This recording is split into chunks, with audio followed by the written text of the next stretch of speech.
Hey guys, it's Miss Coconut. How are you doing? I'm doing well. So, I have so much to talk about, but today we're going to talk about the stock market really quickly. I'm not going to get into it too deep, but I am hysterically laughing at everything that is going down with this pyramid scheme. So, let me tell you this story. One time, a long time ago, I used to work for a bank. And this man that we always knew to be like a very wealthy man, he was a financial account manager. So he would administer the plan for people's like retirement funds and things like that.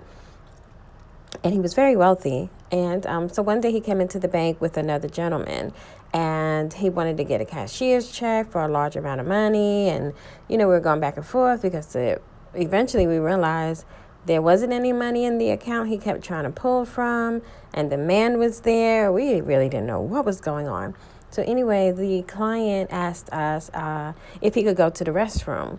And so, where's the restroom, etc. So we let him go because, he was that type of client. So he went upstairs to the restroom, and do y'all know he killed himself? Yep, he shot himself in the head and died in the bank's bathroom. Anyway, what we came to realize later, after everything was investigated, he basically had been stealing millions of dollars from his very rich clients. And some of them honestly weren't rich. They worked all their lives, they had saved their money, and they had invested what they thought was wisely into his company. And he mismanaged the funds to fund his lifestyle.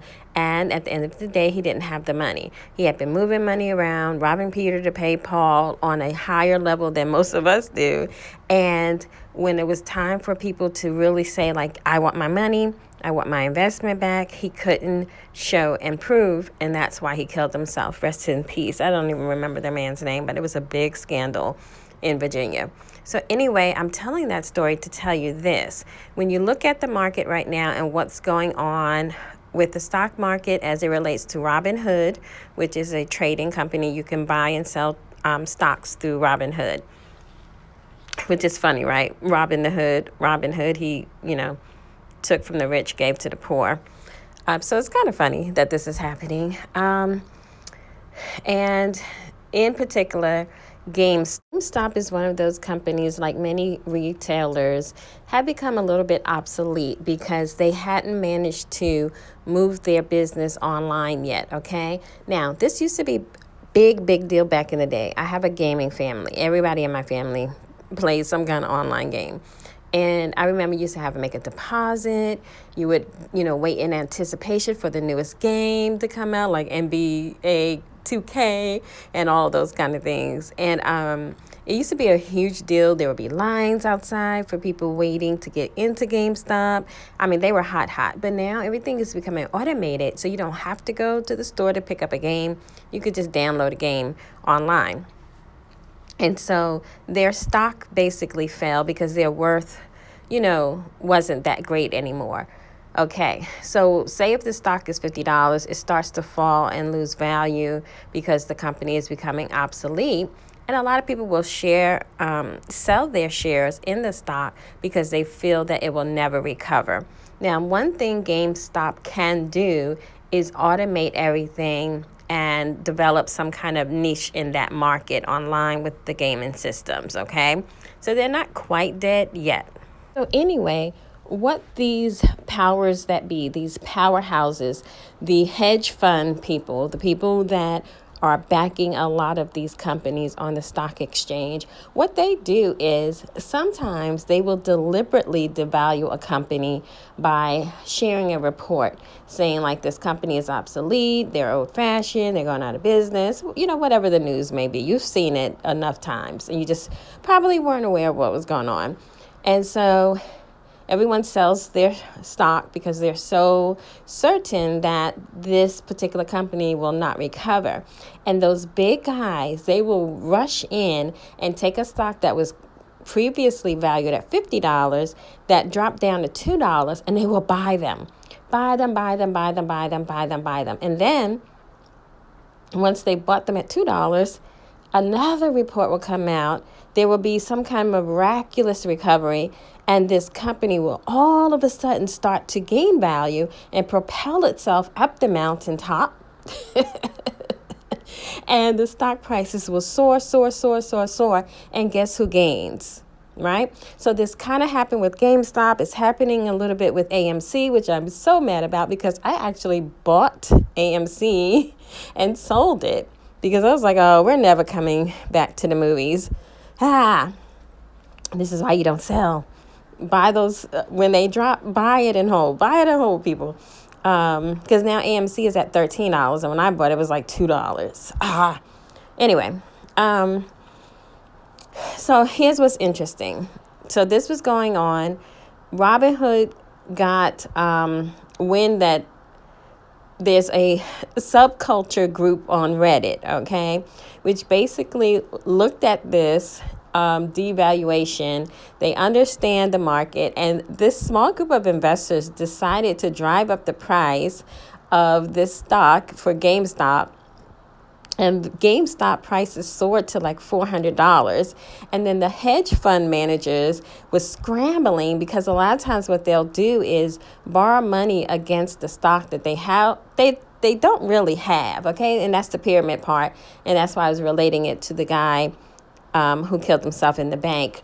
All of it is a pyramid scheme, okay? And it's driven by just numbers. There's nothing back in this stuff in most times and cases. So anyway, Robinhood was affected, and what they did to allow the bigwigs to try to recover this money, try to rob Peter to pay Paul, they told all the little investors, you can no longer buy this GameStop stock or AMC or other small companies that they know this is going to happen with. So they are penalizing us, but allowing the big hedge funds to try to scramble and get some money to help recover. If you research this story, you'll see that a lot of these large hedge funds are getting cash injections. It's all make-believe money anyway. To try to recover so that they don't go out of business. It's such a funny thing that's occurring on Wall Street. Many people that are legendary in the stock market are saying they've never seen anything like it. Well, big up to Reddit for trying to stage a revolution, trying to stage a coup for the little people. Anyway, we are all waiting with bated breath for Monday to see what the stock prices look like with some of these small, obsolete, we thought they were going to be thrown away companies. So y'all start researching all of those old companies that it seems like they may be going by the wayside. They may have new life breathed into them because they're going to transition into some online retailing now. So y'all get in while it's 25 cents and hold, okay? Just to put the icing on the cake, just in case you were thinking, oh, you're making this up, this is not a conspiracy, this doesn't really happen, all of these bigwigs look out for each other. And in fact, the new Secretary of Treasury, I believe, which is Yellen, right? She was actually paid a large sum of money. I mean, huge amount. Hundreds of thousands of dollars for a speaking engagement by one of the very companies that's involved in this scandal. Yeah, open your eyes. Try to get in on some of this money because this is where Robinhood is really robbing the poor to give to the rich. Robinhood is under fire. A lot of people are saying they're going to pull their money out of this platform. A lot of people feel the small investors may actually lose money if Robinhood goes under. Keep track, y'all. Keep track. So funny. They keep us divided with so many issues, right? But they have no problem paying this woman $800,000 for speaking engagements. But they don't have money. But they're losing money on the stock market. It's all a game, y'all.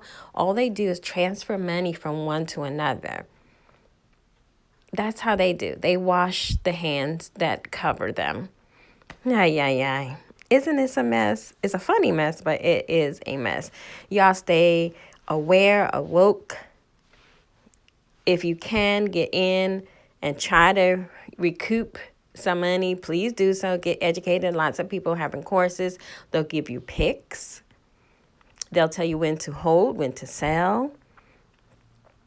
So educate yourself. I'm all about financial education. These are things I was never taught, and these are things that I want to encourage you to do for the legacy of the babies. Okay? So anyway, that's my time for today. I'll be back soon because there's so much going on. We got to talk about T.I. and Tiny. Oh, Lord. Okay, y'all. Until next time, Shreem Brezzy.